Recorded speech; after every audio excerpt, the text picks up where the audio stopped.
Today's episode of the Mind Sculptors podcast is sponsored by TCG Player, your source for all your trading card game needs. Use our link in the description the next time you get your cards to help support the show.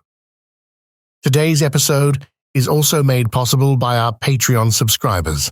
If you want to support the show directly, head over to patreon.com/the Mind Sculptors and you can become part of the SCULPTY family today. Or if you don't want to do any of that, leave a like and comment on YouTube or a review on Spotify or Apple Podcasts as an offering to Algorithm Jesus.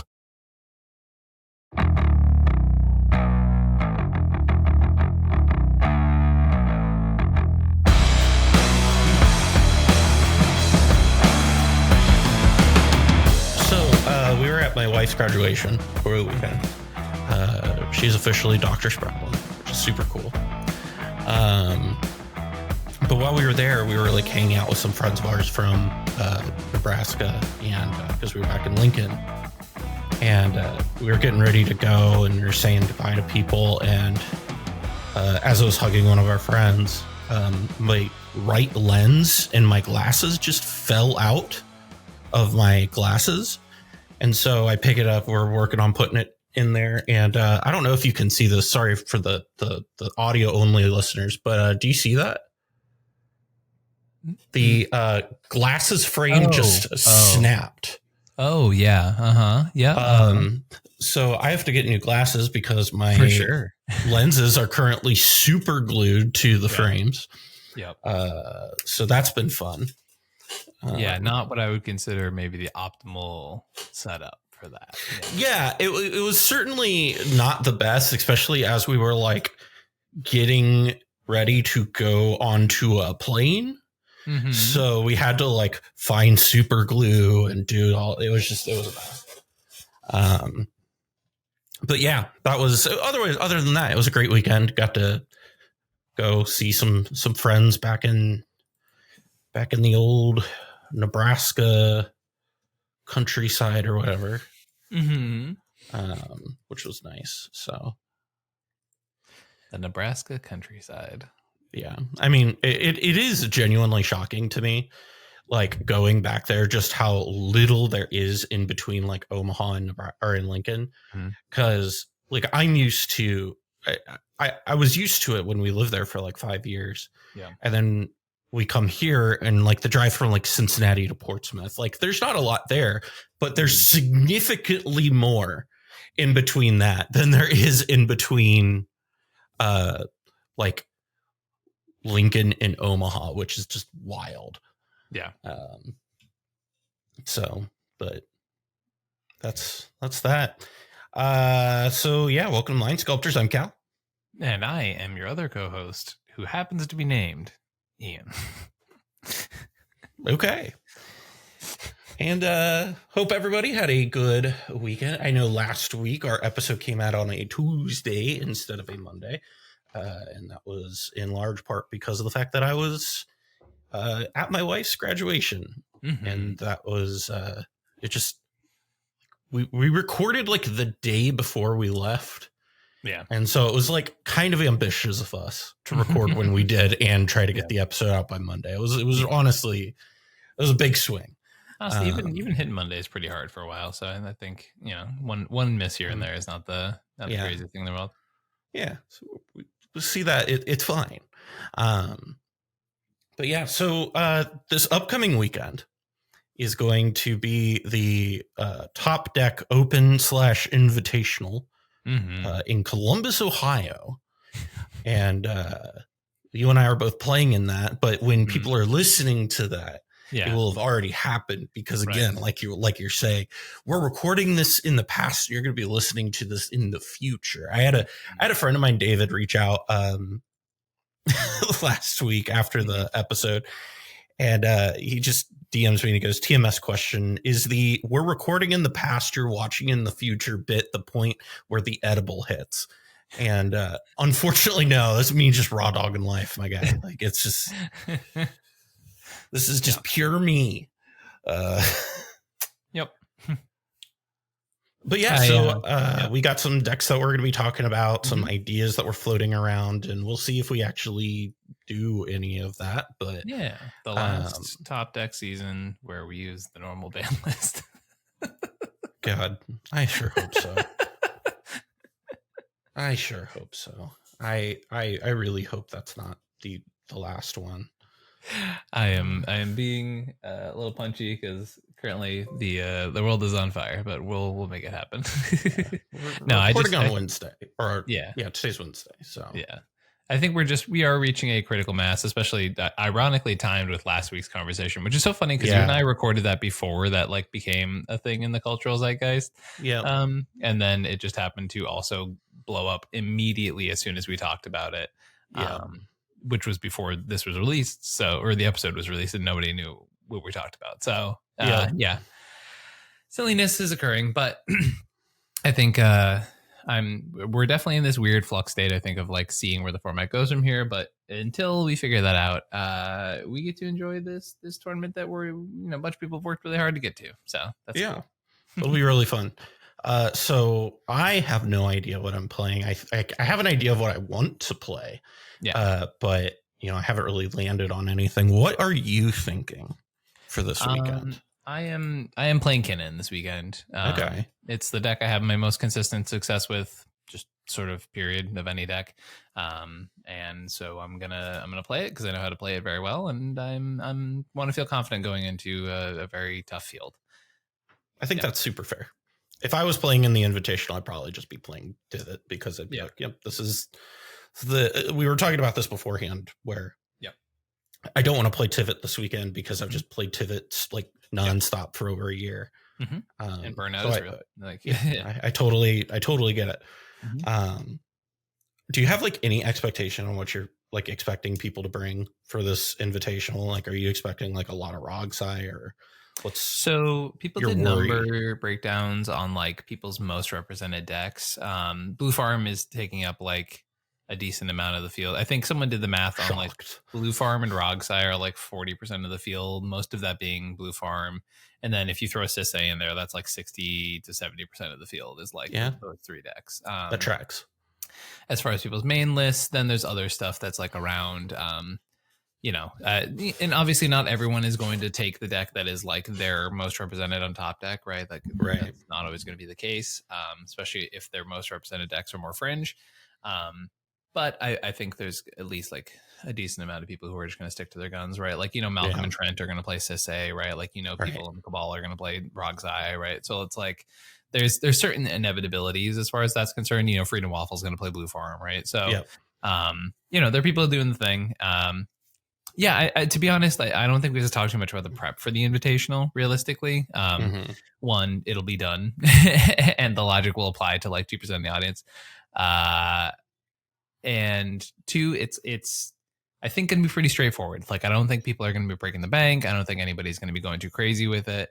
I think people are going to be playing the stuff that they know how to play, right? Like, I don't think there's going to be a lot of like craziness and innovation there. I think not expecting like Time Veil or Chain Veil to Fairy to show up. No, I did not say Chain Veil to Fairy. Yeah.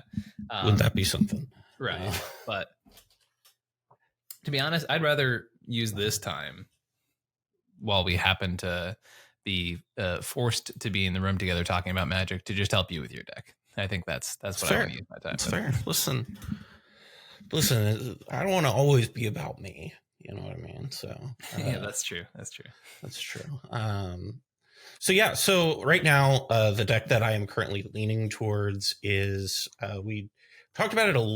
We really memed about it more than anything. Yeah. Our meme, Ardenn Thrasios deck, right? Yes, the most virtuous deck.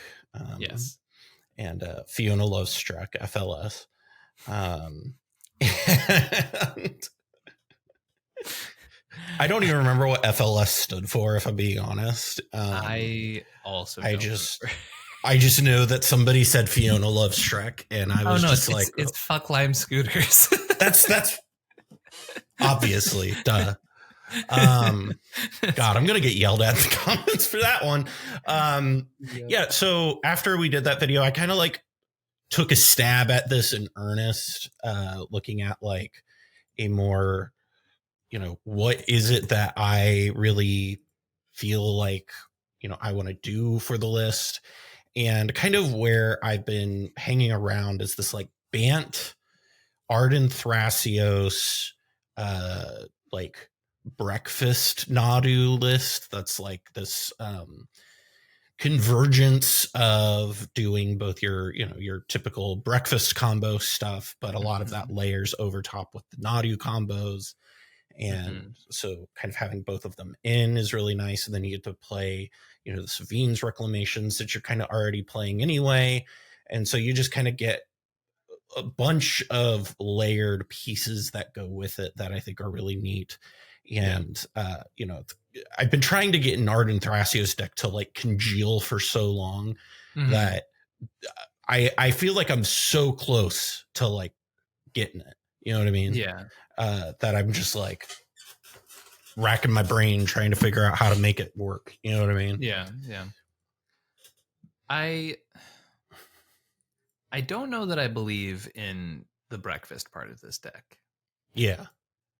To be honest, that's my first thing looking into it, right? Is like the cephalid for Savine's is like, I don't know. To me, that's not exactly like making me feel like that's a good line. You know what I mean? Especially because I played a lot of the 5-color version, and having Dread Return specifically and not Savine'sing back into one of the first times I played the deck, I put Dread Return back in immediately, right? Because of how impactful I found it to be for this list, right? So right.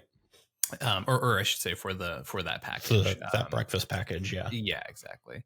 So that's one area that I think I'm a little more skeptical on. For what it's worth, me too.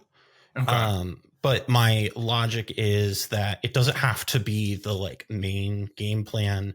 It's just like, the Nomad stuff also works with the Nadu package anyway. Right. So we're in the colors, so it doesn't really cost us a whole lot to play Nomads, to have that additional Nadu piece. And then on top of that, we also have, we're already playing Savine's Reclamation. And then to add the breakfast package, you're basically adding 2 cards of Illusionist and Thassa's Oracle. And that felt like it was fine to just add like a couple cards that just kind of already don't go too far off of what we're doing. Sure. And are just like clean wins, if that makes sense.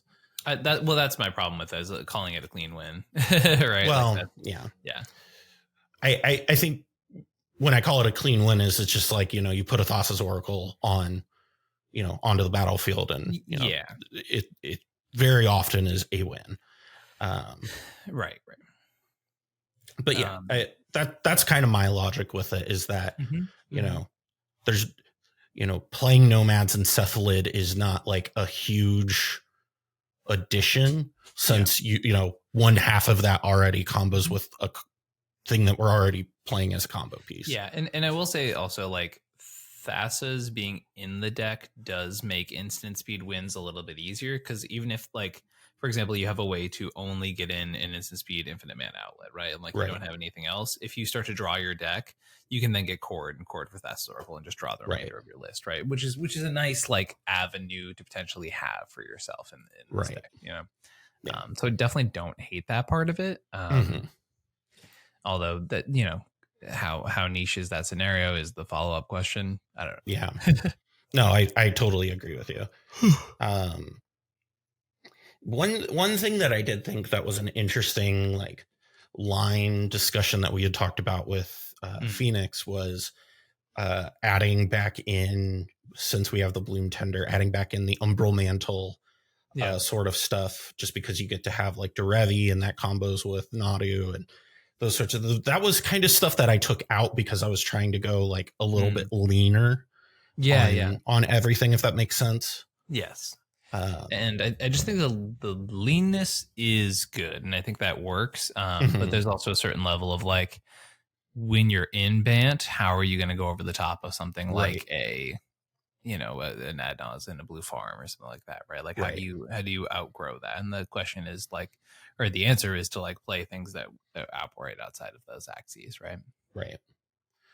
So I don't know. I'm pretty open to thoughts and ideas on it. I will say, just from like gold fishing, Pure Steel Paladin has felt like a card that I don't want to leave the house without honestly. Just because of the fact that there are times where having like where you have the skull clamp out, but you don't have like the other 0 equip stuff, but you only have the 1 mana equip thing. Yeah. That has been quite often like a really good way to just like see like 20 some cards in a turn. Yeah. So that I've also I was very surprised of how well that card played. I shouldn't have been, because Pure Steel Paladin is just like a good card, but yeah, but still, like, it makes sense that you'd be a little more skeptical about that one for sure. yeah. But yeah, that's kind of my biggest thoughts. The cards that I feel the least sure about, honestly, is Kinnan and the Basalt Monolith part. Okay, walk me through that thought. The thought process being that it doesn't really work with what the rest of the deck is doing particularly well. Sure. It just kind of feels like the odd couple out, if that makes sense. Like it just Is this from testing, or is this just from adjusting? Because that might be a big difference there. Just kind of, I've never tutored for it when I'm like doing the goldfish stuff, because there's never been a line where I could only do Kinnan, but I couldn't do the other ones, if that made sense. There was never a situation where I could only, or where Kinnan was like. I do think that is a product of the current construction of the deck, for sure. Because right now you have no ways to tutor Basalt, right? Enlightened Tutor, I think, is it. Yeah, E-Tuts, right? So like that's, of course Kinnan's going to feel bad, right? Like in this version. And if the main sort of stagnant Kinnan mode isn't producing a ton, then that makes sense that it would feel a little underwhelming, right? Yeah. Okay. I guess what are you trying to do with this deck? Like on a fundamental level, breaking it down. What's your play pattern? What's your idea? What is an ideal game for this deck look like? For me, it's a deck where I want to be able to proactively try to win the game with like either of my combos that I have that are set up. And while I am doing that, be able to use both Ardenn and Thrasios to, accrue advantage and, in some instances, be able to remove problematic creatures if needed. That sort of thing. Yeah. Huh. I still think this does have the clamp problem that like this deck has, which is like feast or famine. Clamp is the answer, right? I do think that like Thrasios massages that a bit, because you do have like your other ways of doing it. Yeah, I mean Thrasios hypothetically massages it, but Thrasios is not in a place in the format where it's doing much massage. True, right? That's very true. You're also not on Seaborn. You're not on Training Grounds, right? Like there are very few. And the other problem I'm seeing too is that like this is a bad Thrasios deck because the card quality is poor, right? And that's not like a criticism of your deck building. That's just like when you play a bunch of shite equipment, like it will cause the Thrasios game plan to be a lot worse, right? Right. And so this is one of the reasons I'm bringing up like the game plan overall with these scenarios, because I think what's happening here is we have a solid Ardenn plan, right? But there's nothing I want to say nothing. The transition from that Ardenn plan into the secondary outlet or the secondary game plan needs to be something that feels like smooth, right? So if this is like Turbo Nadu, right, then we need to be making choices that reflect that, right? Sure. And if it's like Turbo Ardenn, then that sort of has its own like contradictions in that way, right? Right. I feel like it is mostly a Nadu deck, if that makes sense, that has the advantage engine of Ardenn and Thrasios, and then has like the Devoted Druid backup line, if that makes sense. Deal. Okay, cool. So let's kill Kinnan. Let's kill Basalt Monolith, right? Like we don't need them then, if that's the case. They're still good, don't get me wrong. But that's just not what we're doing here. You know what I mean? Right. 100%. So if that's also the case, then we should definitely be on Neoform, right? Because then Neoform Thrasios into Nadu just sounds like a thing we are doing, right? If Nadu is that important to our central thesis for the deck, right? Yes, that makes a lot of sense to me. Neoform added. Yeah. So you're on Cutzel, not Abolisher. Is there any thought to being on Cutzel and Abolisher? Yeah, I mean, I would love to be on both. Yeah, honestly, great. I just wasn't. Yeah, I think like some of that was a remnant of like our Mhm. initial list, because I was using a lot of that as like structure to kind of keep me in a going in a direction. So for those, and this is not just for Cal, for everyone who's kind of out there, those building modern Thrasios decks, right? Part of the understanding of a modern Thrasios deck is that Thrasios is more of just an outlet and a stopgap than ever before, right?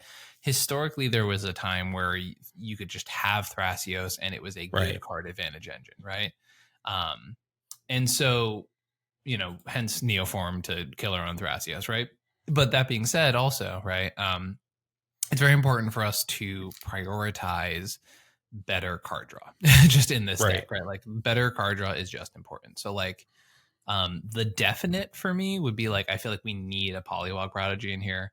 The most if I was leaving this deck up and not I think it needs to be 1,000% in here is Sylvan Library too. I think it is in a band deck in Sans Black. Like I think you just need them. And once again, accepting Thrasios is not good is okay. Like we we can be okay with that, right? Well, I added those two, so that puts the deck at 102. Yeah, for sure. And also you might notice me like suggesting a lot of creatures because there's a direct correlation between success of Nadu style decks and amount of creatures. The number of creatures you're playing. Yeah, exactly.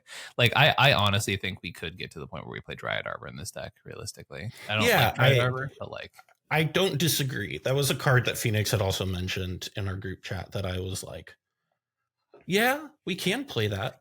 Like, and don't get me wrong, I'm never happy to play a Dryad Arbor, but I will play a Dryad Arbor. You know what I mean? Like that's And I think like the worst case scenario with it is, holy shit, I didn't realize my Skull Clamp was $50. That is the worst case scenario in my opinion too. Yeah, it's like you can just clamp it, which again always is kind of the worst case scenario of an Ardenn deck. Is it's like, well, its floor is you can clamp it, so like okay. Okay. Now, with Godo, I understand Helm of the Host. Yes. Without Godo, I do not understand Helm of the Host. I mean, you play it because it's every turn cycle, it's the best creature on the board.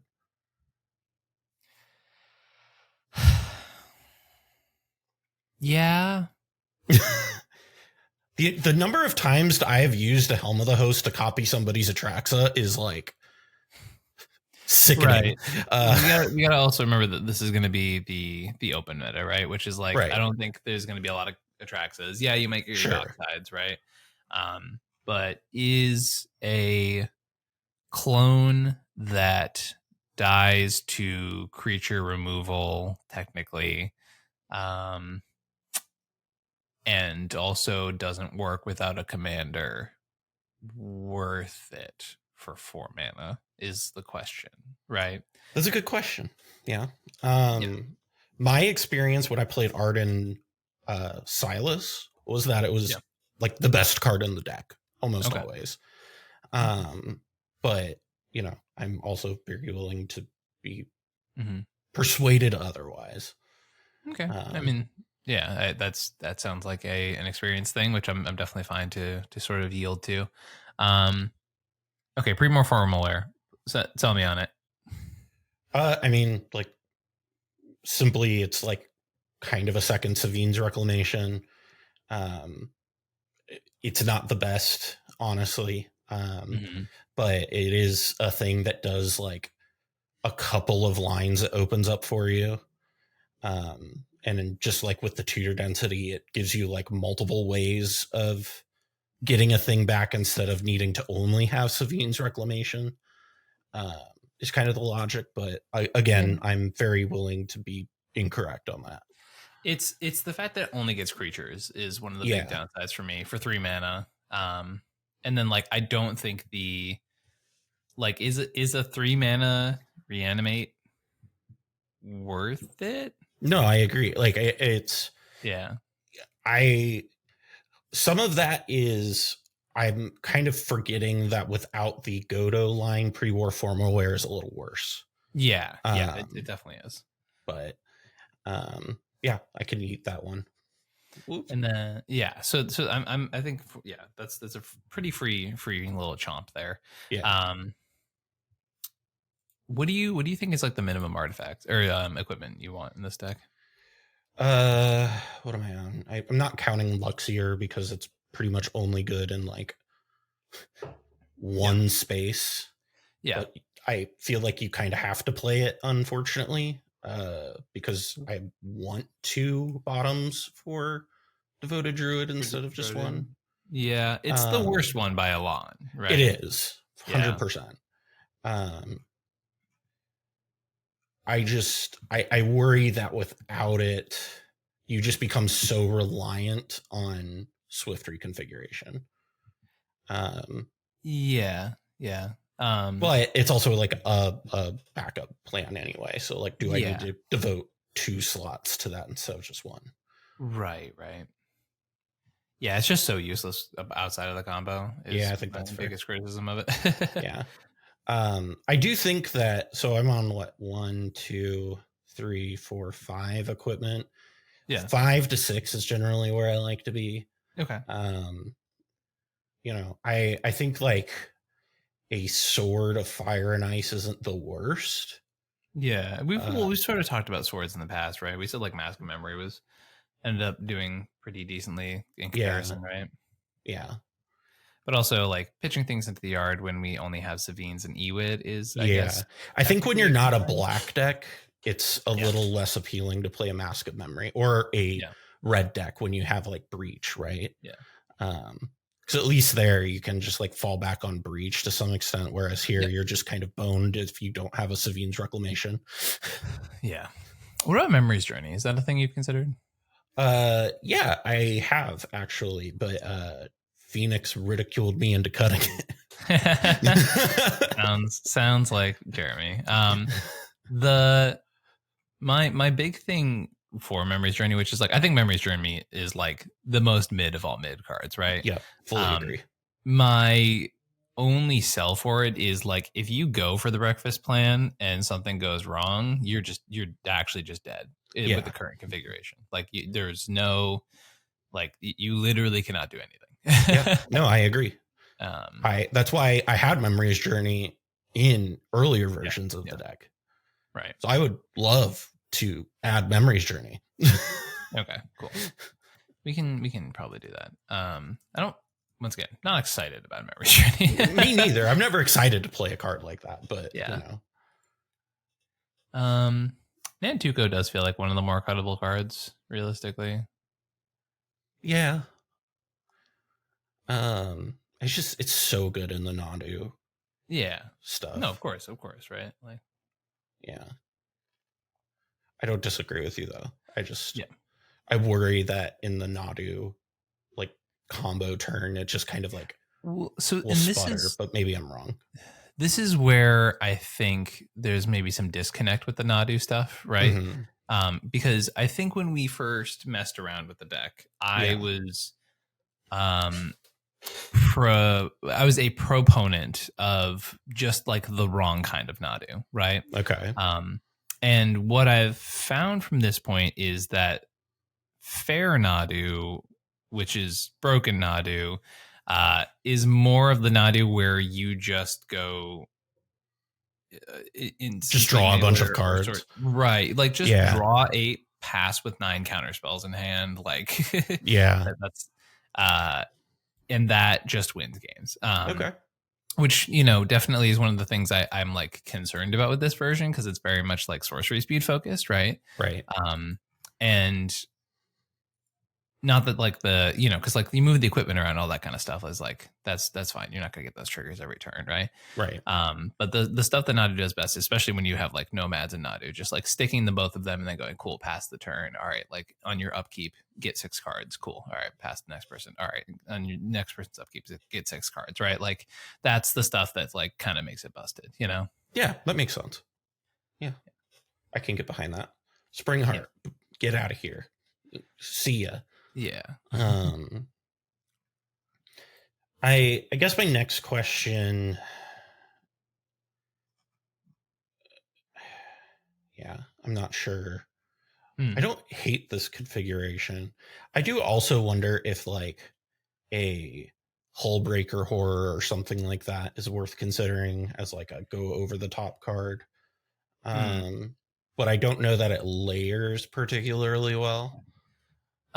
So pros being you are playing most of the rocks in these colors that go infinite with Hullbreaker, right? I'll take that as a pro. You're playing Thrasios, so you only need infinite colorless. That's another pro. Con, it's a giant 7-mana doink. Yep. Yeah. Yeah. No, that is my concern as well. That is why I cut it from like Tivit, right? Like, because I was just like, man, this is just like good when it's good, but the rest of the time it's like, okay. Yeah. I don't know. How do you think that this is too light of an interaction suite? Yes. Okay. Yes.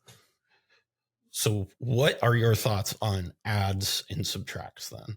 Okay. Good question.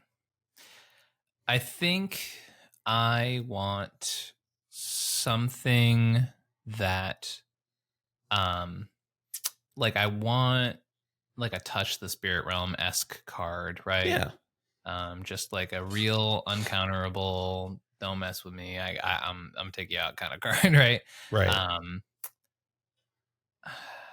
Man, this is tough. It is tough. I think it's like it's easy to say like, yeah, I want more interaction here, right? But then like this sorcery speed package, just like so my biggest issue with the sorcery speed stuff is just like this deck is not going to be fast enough to make the zoomy version of this deck worth it, right? Like it's never going to get to that point, right? You cannot tutor Nadu fast enough in this version where it's going to be like, oh my god, I'm just clowning on these people, right? And yeah, so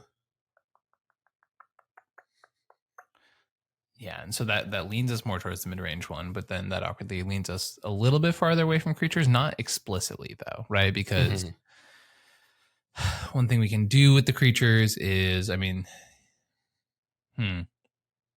is have creatures that like interact, right? Like is sort of the idea. So, you know, like Aven Interrupter is one of the first things that comes to mind, right? Double White's not fantastic, but the other layer to that being, I don't know that I own an Aven Interrupter. Powerful layer to add. That's also one of my concerns about Polywog Prodigy is I have been really struggling to pick one up. But we'll see if I get lucky. You just got to believe in the wog. Believe in the frog. Believe in the heart of the frog. Yeah, I look at this. I think like Steel Shaper's Gift is a card that is maybe cuttable, but I love Steel Shaper's Gift. I think it's incredibly good. Yeah, it's tough because the redundancy does go down the more you do shit like that, right? Yeah. Because like, I'm almost wondering if I just have too many tutors. That's very possible. Yeah. Yeah. Because I'm like looking at it as of 1, 2, 3, 4, 5, 6, 7, 8, 9, 10, 11, 12. Yeah. 12 fuck tutors. Steel Shaper's Gift. That's Touch the Spirit Realm. Yeah. And you know what? Now instead of casting Steel Shapers and getting blown out by an Oppo, you'll have Touch for when you use one of your other million tutors and you get rid of the Oppo. There you go. The other one that I think is like maybe the worst tutor in here is like Green Sun Zenith. Yeah, but it gets the do for 4, right? That's the big issue. It does get the do for 4. You get Devoted Druid on X equals 3, or X equals 2, right? Like, I don't know that you can afford to cut it. I agree. It also gets like Cut Soul and like stuff like that. Yes, yeah. Bloom Tender is another one that's singing the songs Cut of me. Sweet Death. Yeah. Yeah, Bloom Tender is another card that I don't know how I feel about it. Yeah, I like Bloom Tender in concept. Yes. Unfortunately, we don't have the luxury to like things in concept. We need to like them in actuality. It's true. It's very true. And also, our pleas have fallen onto deaf ears, and Bowmaster still exists. So, yeah, it sure has. It sure has. I wonder if Pip-Boy is like a good swap for that then.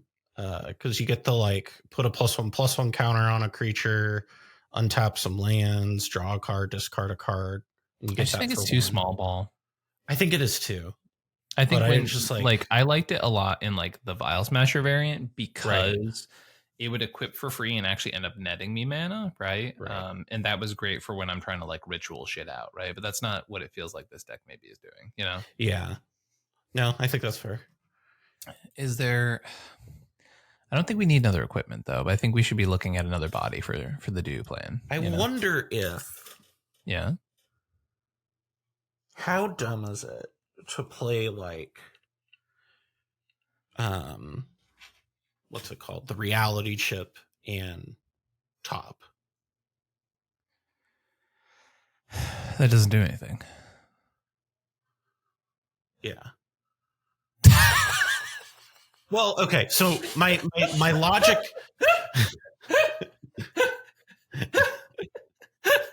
Just going. Yeah.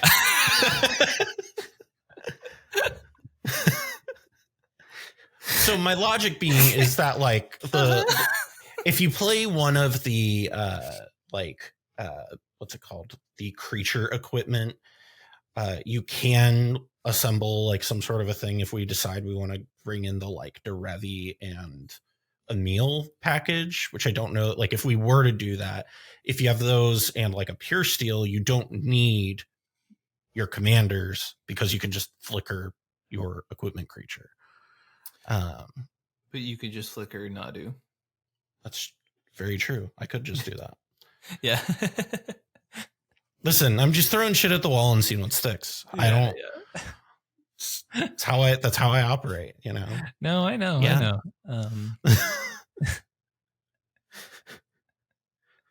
I know. One thing I definitely know I'm gonna suggest is let's kill Yavimaya, and swap that out for Talon Gates. That card is insane. Like, just have a Talon Gates. Cal, pick up a fucking Talon Gates. I don't know what I mean. I hope my LGS has one. Yeah, I can also check and see if Lua has an extra one too. Yeah. Okay, made that swap. Yeah. So should I consider playing like Born Upon the Wind and some of that nonsense? That is a great question. Because if I'm going to cut Bloom Tender, I think you could make an argument for playing Born. I don't know that there's a direct correlation to the two things. Well, okay. Yes, I want to find the back of my brain. I'm like, I think I probably want to play Born Upon the Wind, and we're trying to like cut Bloom Tender, and I'm like, well, I could just swap those. Is my brain logic. Okay. Thank you for sharing your brain logic.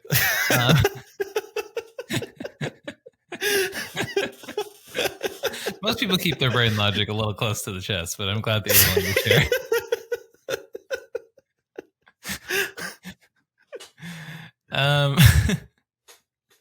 Listen, it's the cracked frames. I'm just like fully unhinged. So here's my argument for you, right? Mm-hmm. I think there is a Seedborn Muse, Born Upon a Wind, package in this deck. And that package comes in at the expense of Cephalid Illusionist and Memory's Journey and Thassa's Oracle.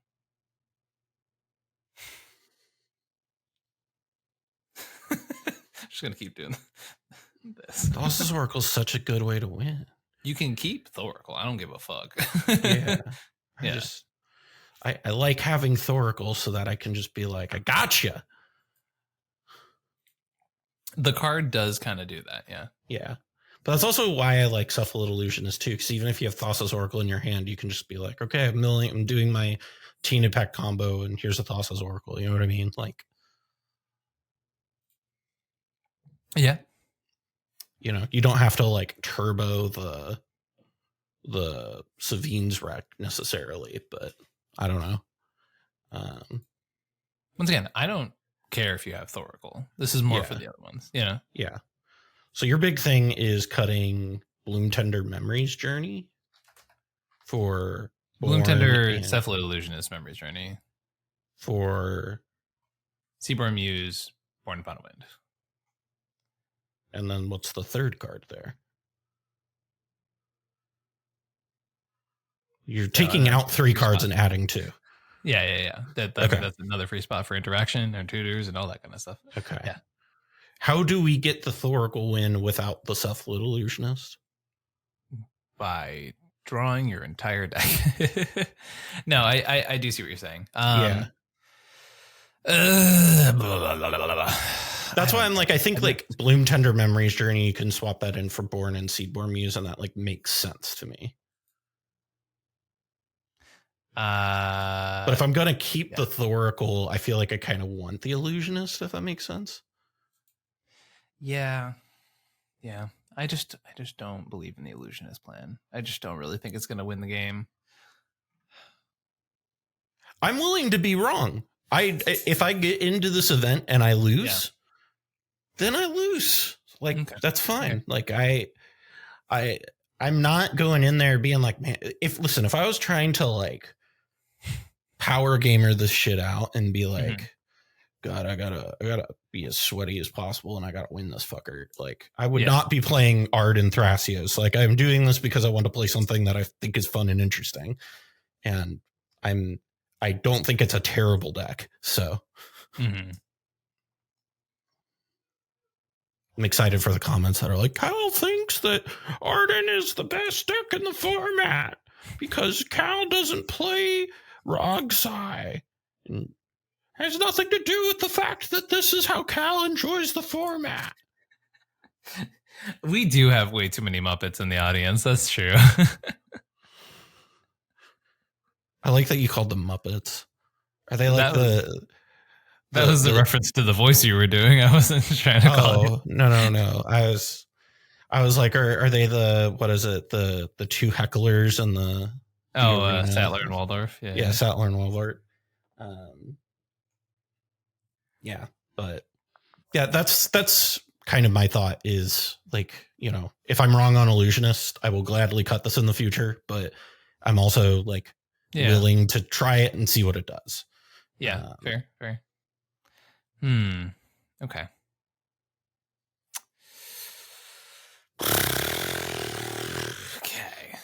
I just don't think you're going to win with Born a lot, realistically, right? Yeah.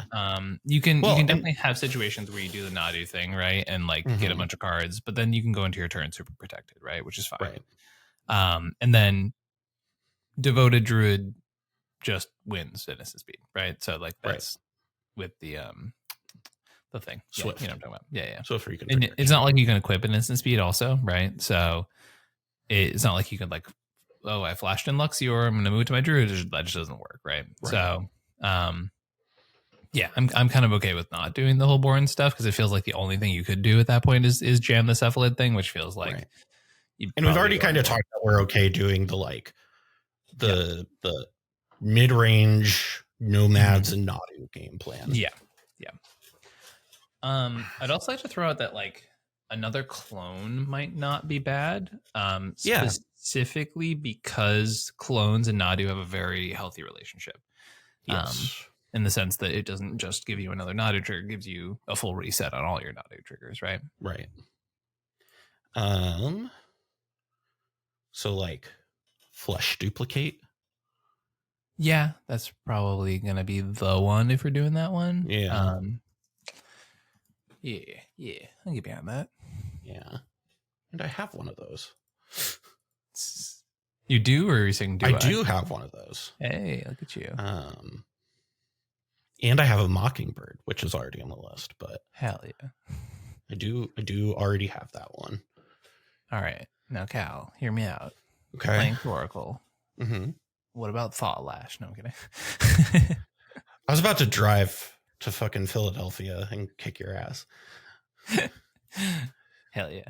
I refuse to play that bullshit. No, you should. It's bad. I just want you to have another win con. I mean, isn't like Finale technically another win con if you squint hard enough? I mean like a way to get to win, right? Like it feels like Cephalid and Devoted Druid are just like load bearing posts. Yeah, exactly. Like if you lose Nomads and you lose a Devoted Druid, you're like, well, all right, everybody, it's been fun. Well, not necessarily, because like you do have, you still have like the other equipment that you can equip to the Cephalid still. Yeah, okay, so I guess Illusionist is the one. Yeah, Illusionist definitely is the load bearing post there. Yeah. If you lose Illusionist and if you lose Devoted Druid, yeah. Which is like, they're not cards people are going to want you to have, to be clear. It's very true. Yeah. Do I play Reconnaissance? Listen, here's the thing. I have this hard-boiled foil Reconnaissance. Just play Derevi at that point. Play the card that actually synergizes with your deck, for the love of God. Okay, yeah. Realistically, I probably should be on like some sort of Derevi game plan, but yeah, I mean, you could do Derevi Emil. It's like a little cringe, but also like maybe necessary, Yeah. I don't know how to fit it into this is kind of the issue, I think. Yeah, no, for sure. It's super clunky.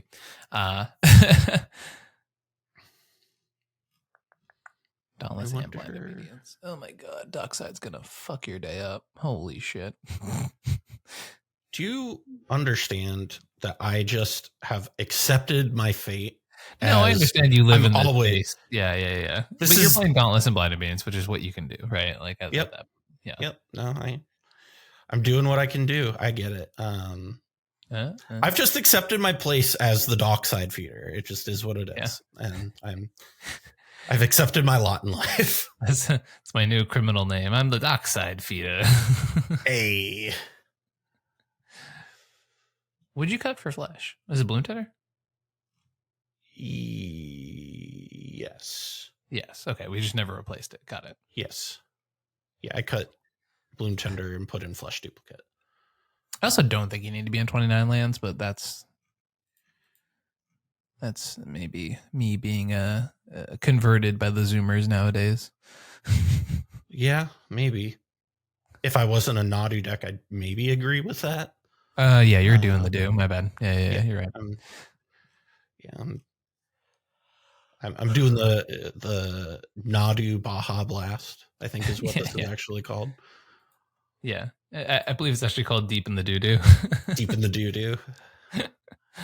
Is that like one of the like berry, like the purple Mountain Dew flavor? You know how they have like all those different Mountain Dew flavors? Is like the whatever the purple like surge Dew. It's whatever Mountain Dew feels like is a satire. Like at what point do like some of these flavors feel like they're making fun of themselves? You know what I mean? They're like, what can we get away with? I feel like Oreos is also in that category of just like, Oh yeah, they're like fucking this one's chicken pot pie, and you're like, fuck it, I'll try it. Guys, we make grass Oreos. This one just says this is a mistake. What's with this? This Oreo box says Brennan Mulligan tears. Oh my god, the deepest cut. It really is. Anyhow, right. Yeah. Well, just looking at this deck, I'm just trying to I don't know. I think this is where we should be. I feel like it. At one point, I had Teferi and Displacer Kitten in this as well. Mm-hmm. And I was like, I don't know if that synergizes super well or not. And so I don't think so. Yeah. Yeah. It's the reason being it's just they're not explicitly great combos. Like Displacer Kitten works with Nadu and the clones, I guess, right? Like that's not a ton. Yeah. It's not irrelevant. But it's definitely not super fantastic either. No, way, I get it. right? That's why I took it out of the list. But I needed a cEDH coach to convince me that I had not made a drastic mistake. The other thing is if you do end up going Derevi Meal, my other concern with that is the potential thing is Kinnan just makes that combo way better. So it's damn, Yeah. No, I agree. I think that's the issue, right? Is that if you move in another direction of a combo at any point, you then have to slot in a bunch of other stuff. Yeah. Oh, okay. Idea. Let's go back to a card you were already playing. Because Cradle plus Springheart Nantuko plus Felidar Guardian is a combo. Yeah. You make infinite green that way because you go bestow Nantuko onto the Felidar Guardian, play your land drop, pay the 2 to make a copy of Felidar Guardian. Oh, okay. Comes in, flickers the Gaia's Cradle, sees the land drop. Yep, Gaia's Cradle pays for the excess green. You start netting mana that way. Yep. Okay. So taking out Flesh Duplicate? I guess that works with Derevi too, right? Am I crazy? The copies die, but you still get the ETB, right? You do get the ETB. Yes. The only downside is that if you're lower on creatures, it doesn't start netting mana. You know what I mean? Well, no, it doesn't count as you don't get the land drop trigger or the landfall trigger with the Derevi. Oh, that's why it doesn't work. Thank you. Okay. Yeah. Yep. Okay, cool. And then the question is okay, if we're already doing that, do we just add a meal? So that's also a combo, right? Right. Tough this is. That make you feel better? Huh? So does that make you feel better? Yeah, doing a little bit of Yoda did help there, yeah. Maybe Fleshy D out for Nantuko. What comes in for Philip? I don't want to cut another. My thought was maybe Helm of the Host, but I don't want to cut another copy spell, if that makes sense. Yeah, down 2 clones. Because you go down 2 clones to go up on that, and that sounds less than ideal. Yeah, and then Masterwork keeps getting worse and worse the more you go down in artifacts as well. Well, I guess actually it doesn't because that's legendary anyways. Yeah. No, Masterwork is... If we... Maybe this isn't a Masterwork deck, though. I definitely don't think it is, but... Okay. I'm fine with that, honestly. Okay, cool, I think... Cool. I've just historically played Masterwork and Skullclamp at the same time. Yeah. Well, now we have Metamorph too, right? So you don't need to. Yeah. So take out that and Flesh Duplicate to put in Felidar Guardian. Do you want to go as deep as playing a meal? Maybe question mark. Maybe keep that in the considering. Yeah. Yeah. I think my biggest question is if you do that, do you just how deep do you go down that rabbit hole? How deep do you go down the rabbit hole? Yeah. I agree. Whereas the Felidar Nantuko package is pretty compact, you know what I mean? Yeah. And I think having the I'm fine with the clamp stuff being like pretty slim as well. Like I don't think the equipment need to be overwhelming. I think they're fine the way that they are. Yeah. And do you think 4 equipment's enough for the pure steel paladin thing to still feel okay? I think you're starting to move in a direction where it's worse. Yeah. But it also just like massages a lot of lines because of the metal craftability. So I'm like, I don't know, probably worth taking out. But oh wow, we're down to 14 artifacts. Woo. Yeah. That's crazy. I know, right? I'm in an Ardenn deck. I'm just like, all right, 75 artifacts. Okay, guys. Yeah. I mean, getting to the point where I'm like close to saying fuck Mox Opal. Yeah. Yeah, probably. Because Esper is like 15, which is just like that's very snug for a Mox Opal line. Yeah. This is very like if we can replace that with something that is like still producing mana but helps a little bit more with the package we already have going, that's not bad. You know what I mean? Yeah, I agree with that for sure. Yeah. Fuck a Mox Opal. Yeah, fuck you, Mox Opal. Fuck you, Mox Opal. Look at this. I'm slowly becoming not a feeder of docksides. Wow. Wow. So do I put in my question here? So I'm going to take out Pure Steel Paladin, I think, because now the metal craft on that gets worse. Like if we're already conceding that like Mox Opal is not very good, we're also in that same place for Pure Steel Paladin. Right. Right. That's fair. So that leaves up two spots. Yeah. So two spot-a-roonies. With Pure Steel going, we have now Nadu enablers being Greaves and Nomads, right? Nomads. So and then mana capped to however much mana you have with like Skull Clamp. Yes, for sure. And that's something to think about, right? Yeah. Potentially. We could play Unctus. I have an Unctus literally in my hands that I've been staring at for the last like 15 minutes. One of the big things with Nadu I always find is that like having it as a creature tutorable thing is the nice part about it, right? Right. Or no. We're in white. Who am I kidding? We just play one of the other bad Nomads instead because it's just better than Unctus because they work at instant speed. You'd have to find it. That's the other problem. Well, what do you mean find it? Like the other Nomads cards, they're just like super hard to find. I own all of them. Oh, you do? Yeah. Oh yeah, I have these random 2-drops that no one's fucking played ever. Okay, sure. Yeah, okay. I have all of the Nomads actually. What the fuck? Yeah. Anyway, we're adding the other Encore Buckaroos. Yeah. It's probably Shaman, yeah. Yeah, there's Shamans, and then there's another one.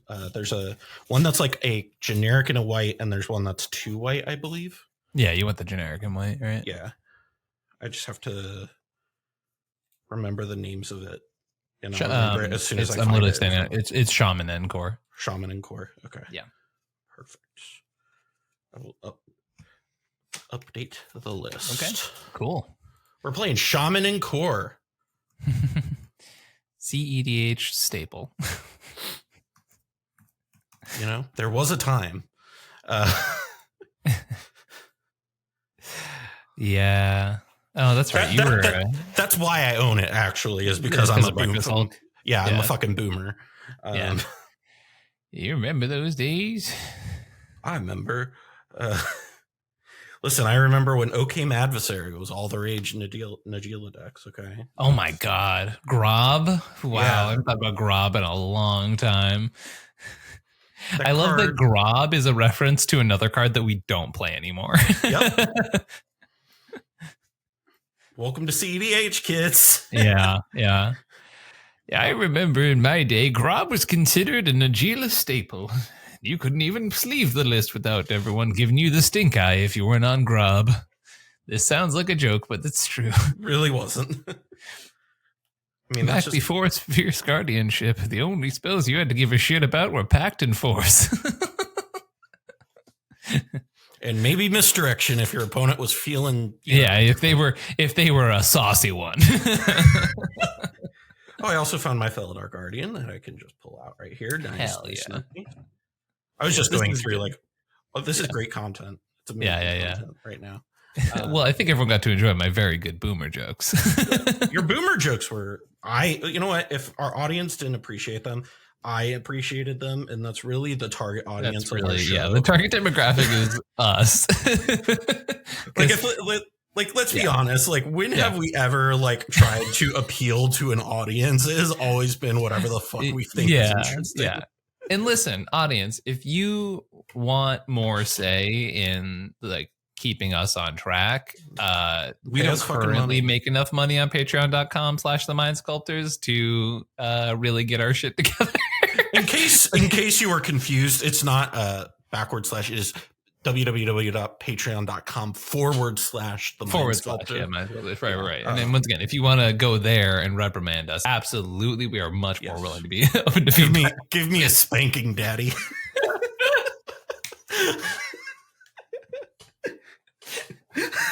And I'm clipping that one. Oh my goodness. Okay. So we have one more. We're at 99 cards right now, but a bitch is not one. So we said we need an interaction, right? Mm-hmm. We have gone down some tutors, right? We have. And hypothetically speaking, there's some cards in the format that can be a little bit of a pain for us, right? Mm-hmm. So what if I knocked over cards? Anyway, continue. Really lost all my flow there on that one, Cal. Okay. Take two. All right. So you have been friends with me long enough to know that I make so many fucking random ass mouth sounds. Yeah, it was the full fucking sound effect board. Okay. So there's two cards I want to suggest. One, pure interaction, right? Number two, I'm not familiar with pure interaction. Yeah, so pure interaction is a new cEDH staple that, oh my God, I was going to go off on a bit that I didn't want to keep in this episode. So I was thinking, now I'm thinking three cards, right? Okay. So card number one is going to be, and this is the first one I thought of, which was Archdruid's Charm, right? Yes. It is a tutor. It is removal. It is a different type of removal. It's just pretty solid all arounder. I've been very happy with playing it so far. Yeah, I've been a fan of that card in general in this format. Our mana base can support it for sure. It's not like I keep dropping shit. Our audio listeners are gonna feel great about this episode.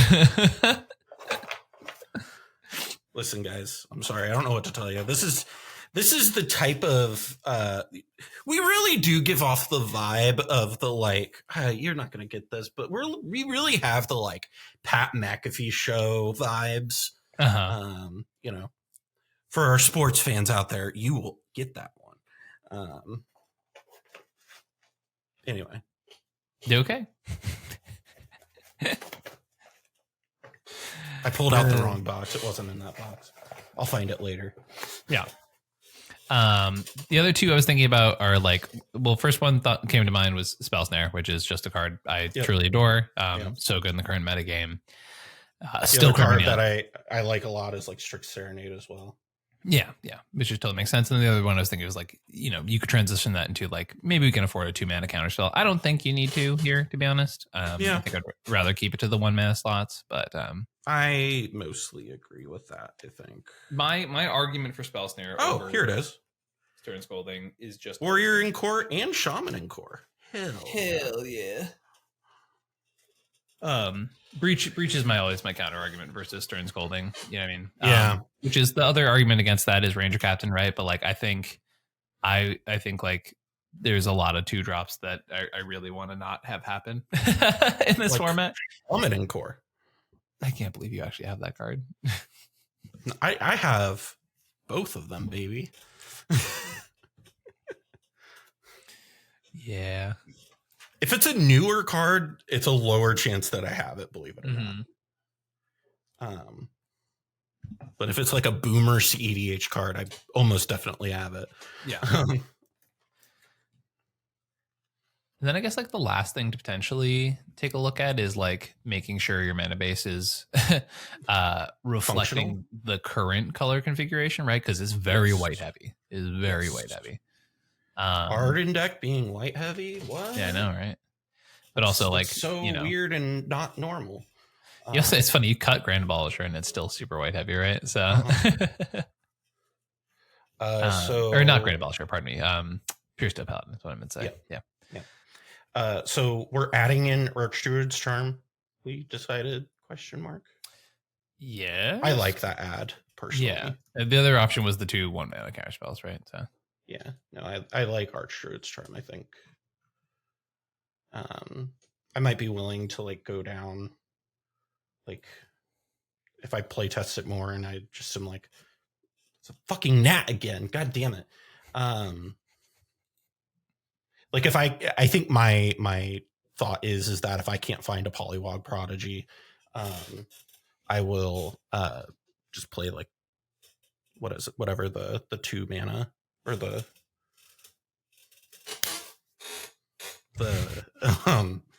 Spell Snare. Okay.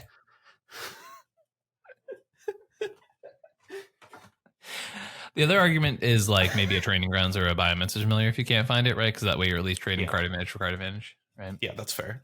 I do feel like a Training Grounds could be proved to be useful here. Yeah. Yeah. Hell yeah. Okay. All right. Let's take a look. See at this mana base CO. It's not bad, honestly. Yeah. It's like you're keeping a lot of your staples in there. I like that you have both orchards. You have your cradle. We have several very valid targets for crop rotation, right? Yeah, blue white's the most featured color, so I don't. No, we have Hallowfountain. Never mind. Never mind. Honestly, very few complaints, if anything. Me with a good mana base? Yeah. Moi? New mana base, who dis? Like, guys, don't look now, but I think Callahan started to figure out how to make competent mana bases.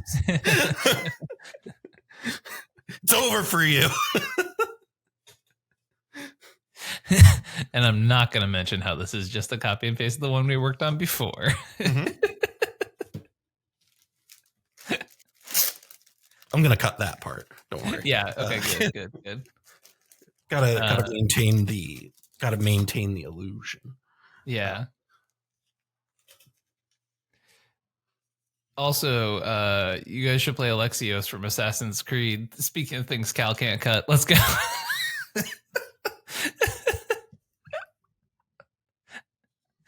Call back. Oh, All yeah. right. Oh, wow. Jesus. That's like that took you a 2 second. set reviews ago. Yeah. I was like, it's gonna be a slow cooker there. It's gonna work its magic. That one took me a second. I was like, wait, we can't play Alexios in this. I was like, what are you talking about? It really took me a second to like process. Hell yeah. That one. No, that's pretty good. Do we want Birthing Pod? We don't have any relationship with the graveyard, so it's not like we necessarily need it, but it's like, I think that's a different version of the deck that's like more of a Kinnan version, because then you can play Tezzeret and like, I agree. Okay. I think no. But it's kind of a fun thought, you know? Yeah, it's a thought experiment. Yeah, all right. All right. Yeah. Yeah. I think this is a deck of cards. It sure is a deck of cards. Wait, how are you down 9-9? Or did you? No, you did. Okay, good. Yeah. Archdruid's Charm. I think this is how you should take it. Honestly, It's Shaman's like the most cuttable, and even then, it's just nice redundancy for the stuff we're doing, right? Yeah, I think it's fine. Yeah.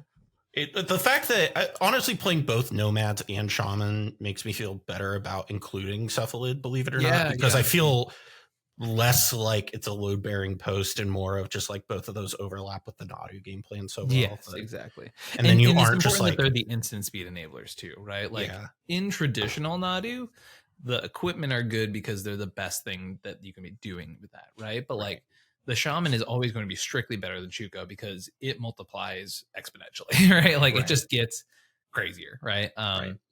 Which is, you know, on some level, some potential argument there to like play Misdirection in this deck, just because like that's another free counterspell, right? Which is like the kind of the classic Nadu paradigm, right? Which is how many, you know, dumb counterspells can we play because we have a stacked hand all the time. Yeah, I think I don't think you need to go that deep though, right? Yeah, no. I think like if I was gonna cut a card out of this, Felidar Guardian might be the one that I'm like the least jazzed about playing. Yeah. And like I honestly am okay playing like a Nantucket without a Guardian if I really have to. You know what I mean? Like Guardian's a thing that if I feel like getting the day of that I want to like one more counter spell, right? That I feel like I could easily move that off and not feel like I lost anything major. Yeah, you just are down to win con, right? Is the thing, right? Yeah. And I just think it's like of the win cons, it is one of the least like I think it's one of the win cons that is available to you in Bant that least feels like it is playing something super out of left field, right? Because like Springheart was a card you were on already, right? And so like just adding Felidar, while it doesn't work super great with a ton of the stuff, right? Like just being a cradle reset that also like allows you to flicker Nadu mid combo, right? Is not bad at all, right? Right. Because that is I think its biggest use is like apart from comboing is mid not doing stuff. You can just be like, cool, Felidar, reset it, right? Right. Yeah, that makes a lot of sense to me. That logic tracks. Archdruid's Charm. I have like 1 billion copies of that card for some reason. Hell yeah. But I don't have a Talon Gates, which is annoying. And I also don't have a Polywog Prodigy. I don't have a Cutzel, but I'm not actually that pressed about getting a Cutzel because it's a uncommon. That like I'm pretty sure my LGS has one, and I'm 90% I have 100 copies of that card. I can find you one if you need one. Real beautiful. Just let me know before I drive. No, for sure. All right, but I think we have a deck. You know? Yeah, I think we have a deck. Breakfast Blade, baby. Breakfast Blade. Or as also we can call it what is it? Mountain Dew Baja Blast. Is the other one. Mountain Dew. Ooh, we can go deep on the we gotta like look up Mountain Dew flavors. I still think Mountain of Doo-Doo is like really good. No, I don't want the three. I just want like a list. There it is. Wikipedia has me fucking covered. List of Mountain Dew flavors and varieties. They're like, listen, we understand that you're a filthy monster. Yeah, there's Mountain Dew Real Sugar, Mountain Dew Code Red, Mountain Dew Livewire, which is my personal favorite Mountain Dew. The way that I describe Mountain Dew Livewire is it's if a Fanta had like a kick-ass element to it. Like if a Fanta just like slapped you across the face. Called Mountain Dew Voltage. Yeah. Blue raspberry citrus variant. Insig. Mountain Dew Voodoo. Mountain Dew doesn't pay us enough to talk about Mountain Dew this much. Mountain Dew Voodoo actually has we could make the dew at the end the not Mountain Dew Nadu or some shit like that. I think it's mountain and then dew as in DU. Yeah. Voodoo. VOODU. Yeah, I think it's good. Okay. Yeah, I like the alliteration there, and you know, worst case it's just going to stay as Breakfast Blade. But that's stupid. That's stupid. That makes too much sense. But yeah, so this is basically what a coaching session looks like with a lot more moving around though, right? Yeah. Well, honestly, depending on the client. Yeah. So if folks wanted to get a session like this, wanted their own kind of Sculpty Boys episode that, you know, it wouldn't air, but they could have that experience, get that learning from you. Yeah. How could they air Sculpty Boy experience? Absolutely. Yeah. Well, you know how like, you know, back in the day, like Nickelodeon used to have those like behind the scenes, like Meet Miranda Cosgrove, like things. Like this is that, right? Like you can meet the one and only ComedIan MTG, and if you want to do that, where should people go? Yeah, hi everyone, it's me, Tournament Grinder Miranda Cosgrove.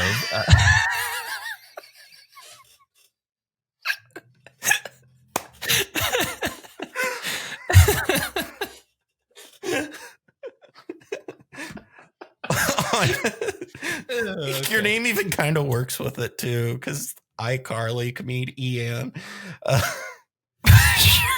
You have a capitalized I in your name, okay?